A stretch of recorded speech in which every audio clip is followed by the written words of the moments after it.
watching Fraser Focus Local Faces and Local Places. September is BC Disability Employment Month.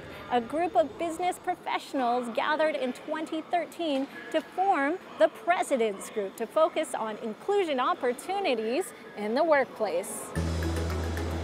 Our CEO is co-chair of the President's Group. We actually have a commitment to diversity, and we set targets and we measure our progress, and we actively attempt to recruit persons with disabilities.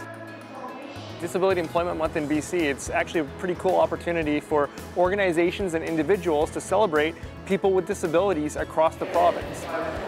My case manager at JoytvBC, she helped me find the GIS specialist job with YVR, and the job posting was like a month old already, but we decided to apply for it anyways, and I still ended up getting an interview, so that was really great.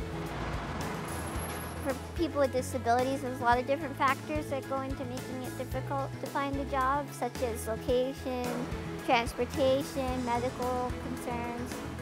But I think this airport does a really good job with helping make the workplace more adapted to people with disabilities. What kind of things do they have to make it easier for you? They were able to put a wheelchair button on the front entry door for me.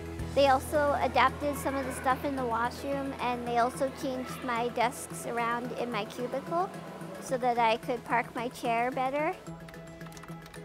Focusing on the abilities of people and what they can bring to the workplace by bringing their unique perspectives of having a disability, but then their talents as well. I just say make sure they can get into the building, first of all. And having a workforce that has people with disabilities actually makes you see things differently, and you end up with a facility that is better for people that are traveling through your airport that have disabilities, and that just in turn provides better customer service. Marco, we did a story, I think it was last winter or the winter before. That's right. We went out to Surrey. So we rolled around there and we had a few issues. I tried to roll around in a wheelchair. Right. Even some of the smallest bumps, I remember we had an issue where I think the tires at the front of the chair you were using got caught. And so even if the smallest bumps can make a big difference on somebody, but the cool thing about universal design and accessibility is that when you're creating an accessible workplace, a lot of the things, especially here at YVR Airport, you don't even notice that the accessibility is there, but it's there. Okay, let's imagine that these obstacles here are everyday obstacles, which if I was navigating this space, it would be an obstacle. And now there's a rock band on top of it.